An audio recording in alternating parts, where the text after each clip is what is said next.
Back in 2005, he was recognized by the Tennessee Funeral Directors Association for his, quote, words of comfort. The families for his contributions and supported Go Rest High on that mountain. Today, on this much larger scale, funeral directors nationally and internationally are here to honor him. Over the years, we've gotten to do a number of interviews together. And in one of those, he emotionally said, and I quote, "If this song were to ever end up in a hymn, well, that would be the ultimate." I've been told by a number of funeral directors in the South that the song Go Rest High on That Mountain has become the most requested song to be played at homegoing services. And many of us feel that it's just a matter of time before this song will be in a hymn. To date, this man has sold over 26 million albums. He's won 20 Grammy Awards so far. That's more than any other country male performer. Along with being one of the Grand Ole Opry's brightest stars, he is without question one of the true greats of our time. Ladies and gentlemen, would you please give the very best welcome you've got this morning to a member of the Country Music Hall of Fame, the one and only Mr. Vince Gill.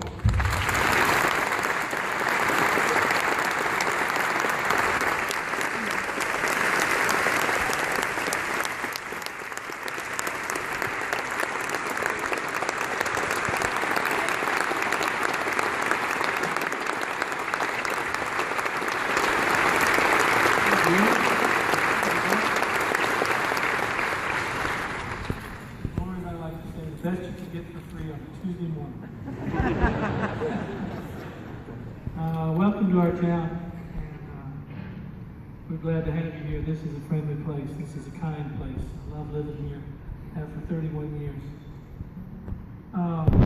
And this would be the only song I think that would be appropriate. I saw that list of all those folks that have passed on this last year. I know there were a lot of your friends and colleagues and all of that. And that's what this song is meant to do, is just make you feel better. It's a song, I loved hearing you speak of the one note of difference in a chord. I'll play that for you. That's B major. This is a B minor. That's a little scary. But the word hope in all that was powerful to hear. The song was my hope. 21 years ago, my brother died, and all the song was, what it meant to me was just that, my hope for him. And I'll try to choke through it.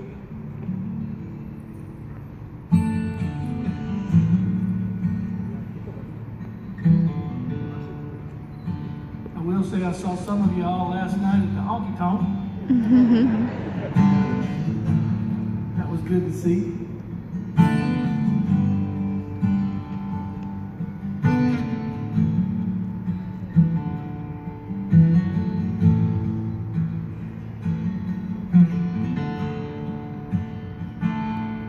I know your life on earth's trouble. Only you know the pain. Weren't afraid to face the devil. You were no stranger to me. Go rest high on that mountain, son. You on earth is done. Go to live on the shadow of the Father's Son. Oh, how we cried the day you left us, gathered around your grave to grieve. Wish I could see the angels' faces, and they your sweet voice sing. Oh, let's climb on that mountain, son, you on earth is done. Go to live on a shouting love for the Father and the Son.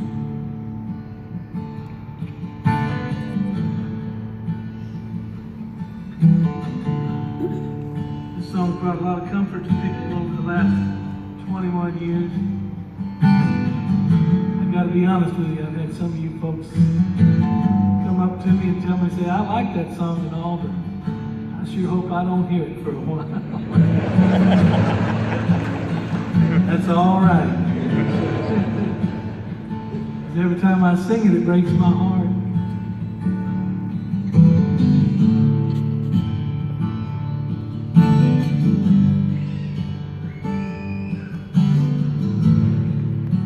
So I hope I brought you some comfort this morning.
Thank you for coming here and honoring us with this song, letting these people get to witness you doing this live.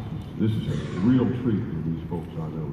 And it's a treat for me to find out all over the world that this song meant something to someone. And this is a room full of people that is so important in our lives because of what you do for the people that are left behind and the kindness that you show to them. Your spirit that is so unbelievably necessary for people to want to hear a song that I wrote, you know, in their hardest of times. That's what's so important about all of you is you're there for people in the very hardest times of their life, and I applaud you for that. God bless you. Well, Vince, I've seen many times you've been there for some of the biggest stars in the history of the business. But you've been there for the forgotten stars, the people that have fallen off folks' radar. You've been there for supporting musicians. Most recently, you sang at a fiddle player's funeral and played for the square dancers at the Grand Ole Opry for years, a man named Earl White. And you're there for everybody. And I've seen this man call with just a couple hours' notice. He's been out on the golf course.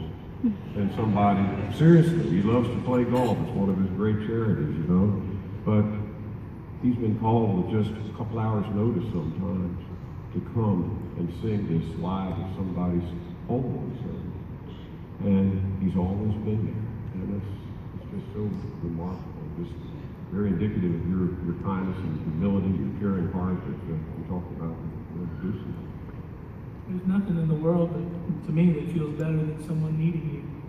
And that's kind of why we're all put on this planet. We want somebody to need us, we want somebody to love us, or somebody to care for us. That's pretty simple. You talked about writing this song with your brother in mind.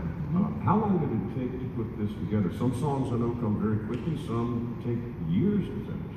Yeah, this came very quickly. I had, in all truthfulness, I started a little bit of that first verse after an old friend of mine passed away, a man named Keith Whitley, great country singer back in the 80s, a great bluegrass singer in the 70s. We were childhood friends, and I started in that first verse, there's a reference to "You Were No Stranger to the Rain," and that was a song of Keith's that he had recorded.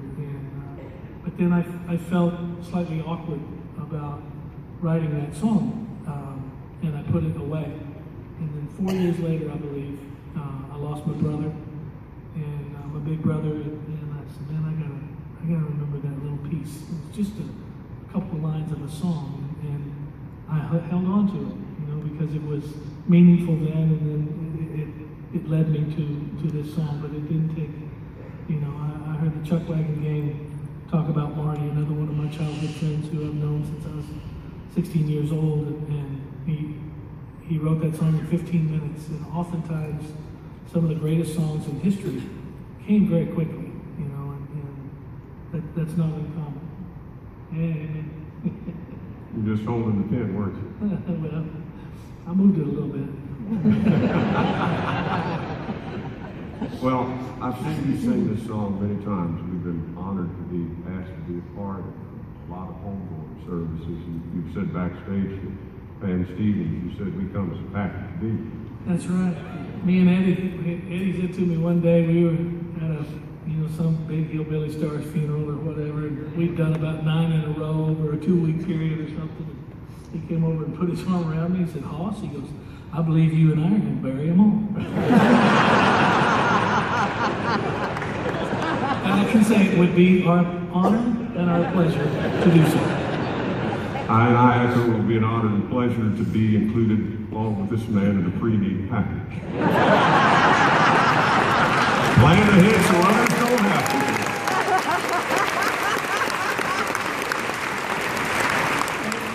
I got to tell you this great story. It's way off topic and all of that, but Eddie, we talk about what we're talking about, reminded me, every now and then I'll get called to sing at a wedding or two, too.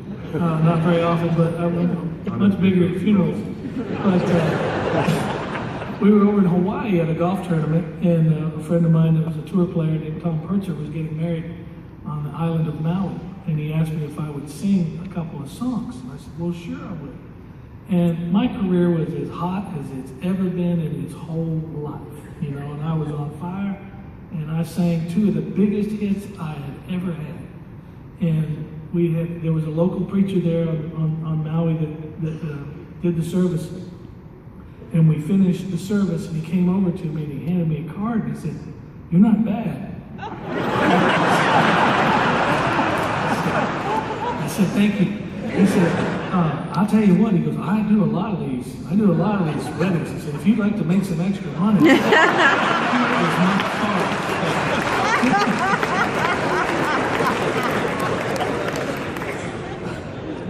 All I have to say is I got a couple of cards this morning on the way in. Thank you for those.